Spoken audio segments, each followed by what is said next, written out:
Ever since Japanese troops had overrun Manchuria in 1931 and turned it into the puppet state of Manchu Kuo, there had been concern in the West over Japanese expansionism. This had increased in 1937, when the Japanese launched an all-out assault on China.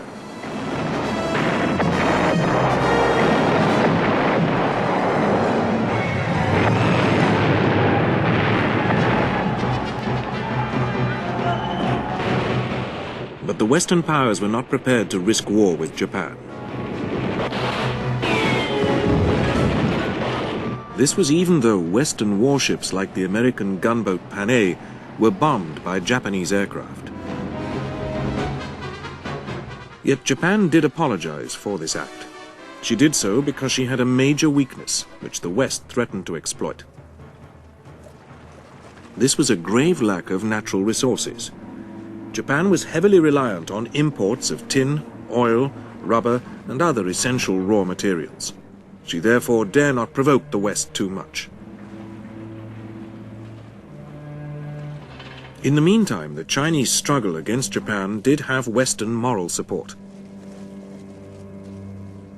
Their leader, Chiang Kai-shek, also began to receive American loans to enable him to purchase modern weapons and equipment.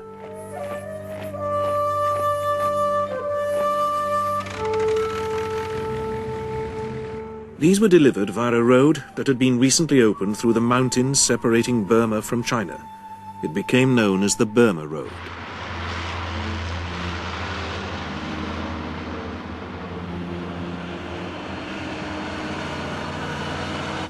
In July 1940, a new and more militant government took over in Japan. This looked to making the country economically independent of the West by carving out an empire in Southeast Asia through removing the British, French, Dutch, and American presence from the mineral-rich territories there. This plan was called the Greater East Asia Co-Prosperity Sphere. In order to counterbalance British and American opposition to her policies, Japan signed a tripartite pact with Germany and Italy in September 1940.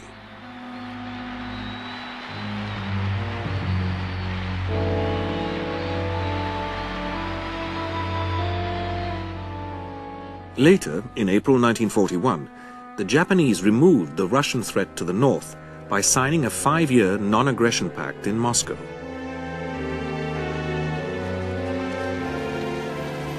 The Japanese now turned south to French Indochina, demanding and gaining military bases in the north from a weak Vichy government. A clash between the French and neighboring Thailand in early 1941 enabled the Japanese to act as mediators, thereby increasing their influence. The French were now powerless to resist further demands, and in July 1941, the Japanese occupied the whole of French Indochina. The reaction of the Western democracies was to freeze all Japanese assets, which cut off 90% of Japanese imports at a stroke. This forced the Japanese to adopt a more conciliatory attitude, especially towards the Americans.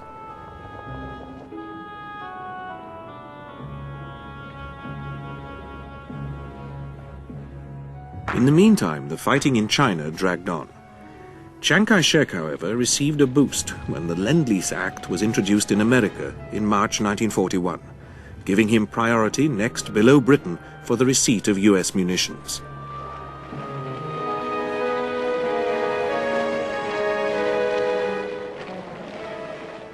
One of the subsequent results of this was the dispatch to China of 100 P-40 fighters, with volunteer pilots to fly them. Led by former US Army aviator Claire Chennault, who had been helping to train the Chinese Air Force, they began to make an impression in the skies over China from the late summer of 1941 and became known as the Flying Tigers.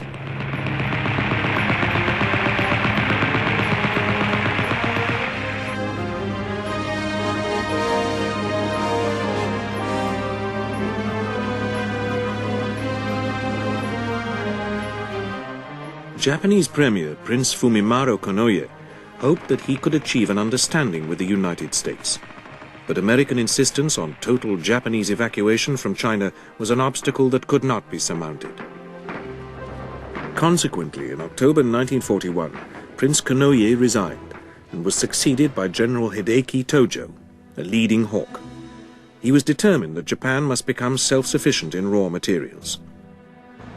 He was prepared to withdraw from Indochina and parts of China, but only if the United States lifted its trade embargo and helped Japan acquire the oil, coal, and rubber-rich Dutch East Indies. This was unacceptable to the Americans, who again demanded that Japan withdraw totally from China. By now, though, Tojo had decided that war was probably the only answer. Plans for it had already been laid, and Japan was poised to take a path which had earlier been spelt out by the Chinese ambassador to the United States. Let us hope that this threat of a complete economic blockade may be sufficient to bring Japan to her senses before she plunges further in the direction of a national harakiri or national suicide.